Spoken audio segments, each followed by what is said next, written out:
안녕하세요. 오늘은 세 사람이 천국에 가서 보고 온 통진주로 된 진주하우스, 또 보석집, 또 황금집을 이야기해 드리겠습니다. 그 다음 천국에 집을 짓는 재료에 대한 글 3개를 읽어 드리겠습니다. 첫 번째 글은 8시간의 죽음, 천국과 지옥의 파노라마. 이 책에 나오는 진주 집 펄하우스에 읽어드리겠습니다. 나는 대로에 있는 한 주택으로 인도받았다. 그 주택은 거대한 진주를 깎아 만든 단독 건물이었다. 그 주택은 60에서 90m 길이에 30m 높이로 보였다. 내부에 있는 가구들은 천사들이 진주를 깎아서 모양을 낸 것들이었다. 샹들리에도 진주를 깎아서 만든 것이었다. 샹들리에는 불이 켜져 있었으며 내부로부터 빛이 뿜어져 나왔다. 진주로 만들어진 그 주택은 펄, 진주라는 이름을 가진 여자의 성이었으며 천사들은 그녀에 대한 이야기를 해주었다. 그녀는 가난한 사람들에게 자기가 먹을 음식을 나누어 준 선교사로 알려졌다. 결국 그녀는 아사했다. 진주주택은 순결한 마음을 가진 사람에게 주어진 상이다.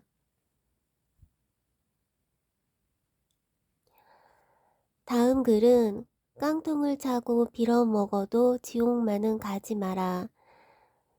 이 책에 나오는 어느 보석집을 방문한 이야기입니다. 어느 성도의 집을 방문했는데 집이 보석으로 꾸며져 있었다. 보기만 해도 흥분이 되는데 이곳에 사는 사람은 얼마나 좋을까 생각해 보았다. 보석 자체에서 빛이 나는데 영롱한 빛깔이며 보석에 따라 다른 빛이 비치는 것이다. 표현력이 부족한 내가 다만 한스러울 뿐이었다. 천사는 어떻게 해야 이처럼 영롱하고 아름다운 보석집을 소유할 수 있나요? 하나님 앞에 성전을 짓는다든지 주님을 위하여 집을 바친다든지 자식을 주의 종으로 만든다든지 선교사가 되어 타국에서 복음을 증거한다든지 또 깊은 산중이나 험한 곳에서 목회를 할 때 하나님께서 이런 보석집으로 갚아주신단다. 그렇군요. 하늘나라에는 집 종류가 다양하다. 무슨 뜻입니까? 사도 바울의 상급과 십자가상의 한 강도의 상급과 같겠느냐? 분명히 틀리단다. 믿음으로 구원을 받지만 행함으로 상급을 받게 되는 것이지. 겨우 목숨만 건진 십자가상의 강도와 같은 인물이 되어야 하겠니? 아니면 온 일생을 주를 위해 바치고 마지막엔 순교까지 한 사도 바울 같은 인물이 되어야 하겠니? 저는 힘들고 어려워도 사도 바울의 뒤를 따르겠습니다. 고맙구나. 주님이 너무 기뻐하실 것이다. 주님이 제 말을 들으실까요? 그럼 주님은 지금 내가 말하는 것을 다 듣고 계신 분이시고 내 생각을 이미 알고 있으신 분이고 내가 이 세상에 오기 전 창세전에 너를 이미 알고 계신 전능하신 하나님이시다. 천사님, 주님께 영광을 돌립니다. 할렐루야.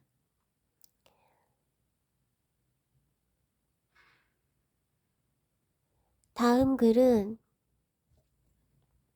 뷰티풀 천국 쇼킹 지옥에 나오는 황금집에 대한 글입니다. 나는 이 집을 멀리서 보았다. 온갖 황금 보석으로 꾸며진 큰 광채가 나는 집이었다. 이 집은 하나의 큰 성처럼 보였는데 인터넷이나 관광 안내 책자에서 보았던 프랑스 베르사유 궁전과 비슷한 모양의 집이었다. 집 내부는 볼 수 없었지만 외부는 온갖 보석과 다양한 모양으로 조각이 되어져 있었다. 지붕에서부터 외벽까지 많은 황금 보석이 빛을 받아 반사되는데 이 집을 바라보는 내가 제대로 눈 뜨고 쳐다볼 수 없었다. 너무 아름다운 이 집을 보면서 이런 느낌이 들었다. 이 집에서 반사되는 저 광채조차도 빛 대신 하나님을 찬양하는구나. 보좌에 계신 하나님께 영광을 올려드립니다. 그때 주님께서 제게 말씀하셨다. 사랑하는 종아, 저 집을 자세히 보아라. 제가 그곳을 바라보니 마치 카메라에 부착된 줌 렌즈처럼 이 집의 성문이 보였다. 성 입구는 천사들이 관리하고 있었다. 성문 오른쪽 위에 황금 문패가 붙어 있었는데 그 이름은 알 수 없었지만 문패에 최아무개라고 하는 누군가의 이름이 적혔다가 지워져 있었다. 이것을 바라보는 순간 나는 너무나 겁이 나고 두려운 마음에 꼼짝할 수가 없었다. 누가복음 22장 3절 12 중에 하나인 갸룻인이라 부르는 유다에게 사탄이 들어가 이 장면에서 인간의 성품을 지니신 주님께서는 이 집 주인은 목회자였으나 예수님의 제자 가룟 유다같이 예수님을 버리고 교만과 욕심과 악한 영에 지배받아 지금은 지옥에서 고통을 당한다고 하시면서 안타까워하셨다.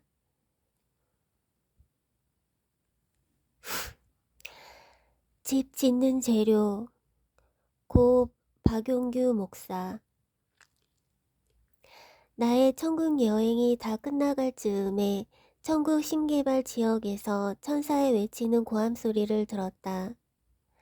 천국 재료가 올라온다. 나는 오른편 천사에게 그 연유를 물은즉 전라북도 무주에 사는 시골교회 권사의 봉사가 매일 2가지 재료로 천국에 올라오는 것이다. 가난한 권사는 물질로서는 봉사할 수 없어서 매일 새벽 기도에 나와 87명의 교인들을 위해 기도하는 일과 교회당을 매일 청소하는 일이다. 그런데 재료가 올라온다 라고 하던 천사가 이번에는 특수 재료가 올라온다 라고 소리친 것이다. 물은즉 그 가난한 권사의 딸이 가난한 집으로 시집을 가 살다가 친정에 와서 어머님께 용돈을 조금 드리고 갔는데 권사님은 그 용돈으로 계란 5개와 양말 2켤레를 사서 목사님께 드리니 목사님은 받을 수 없다고 사양하는 중인데도 벌써 그 선행이 천국 재료가 되어 올라온 것이다.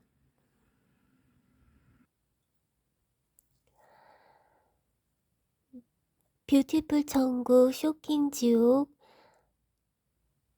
그 책에 김중원 목사의 집 짓는 재료에 대한 글이 있습니다.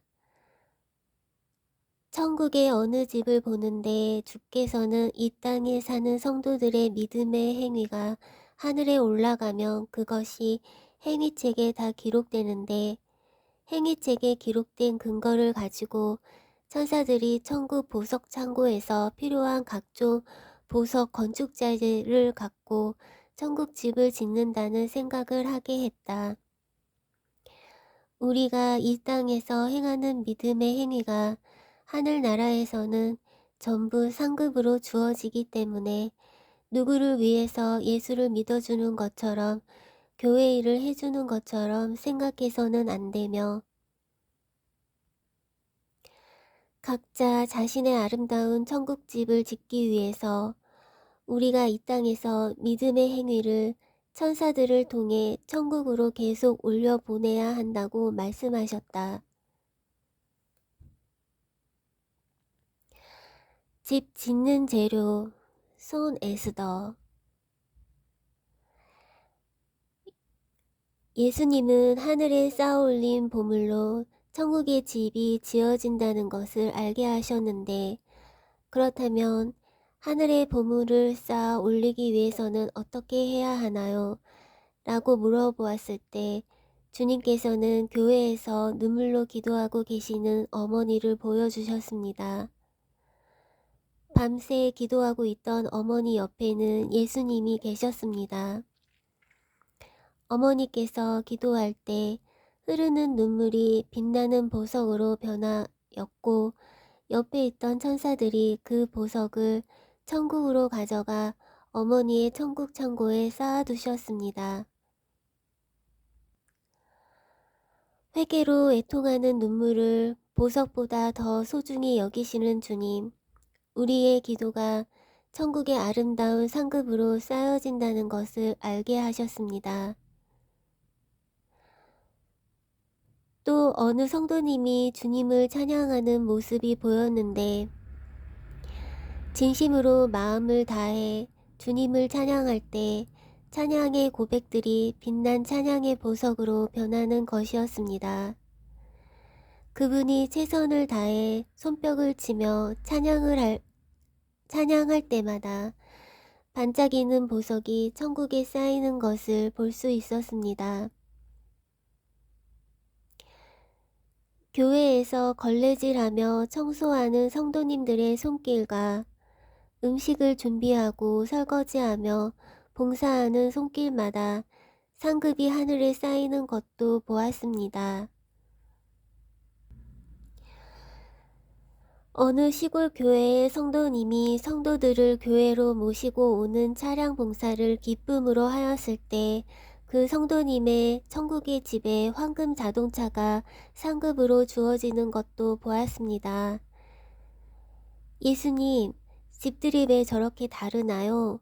라고 묻자 그것은 사람마다 믿음의 분량과 성품, 취향이 다르므로 이 세상의 삶대로 주님이 직접 그 성도에 맞게 설계하고 짓기 때문이라고 하셨습니다.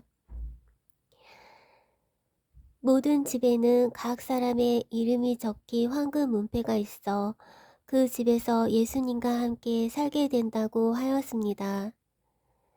예수님을 모실 수 있는 집, 천국에서 예수님과 함께 거할 처소가 있다는 것이 정말 기뻤습니다. 어느 목사님의 집에 가게 되었습니다. 집 입구에 빛나는 황금 문패가 있었고 정원에는 아름다운 꽃들과 온갖 탐스러운 열매들이 풍성하게 열린 나무들이 가득했습니다. 푸른 잔디 언덕에서는 천사들이 악기를 연주하며 맛있는 음식을 장만하는 등 잔치 준비가 한창 진행 중이었는데 이곳에서 사랑하는 예수님과 성도들이 함께 잔치를 열 예정이라고 하였습니다. 황금빛으로 빛나는 성 안에는 대형 도서관이 있었는데 이 세상의 모든 책들을 다 가져다 놓은 듯 했습니다.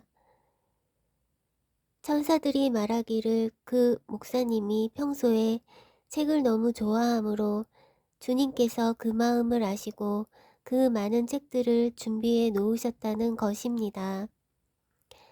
내가 본 하늘나라 손 에스더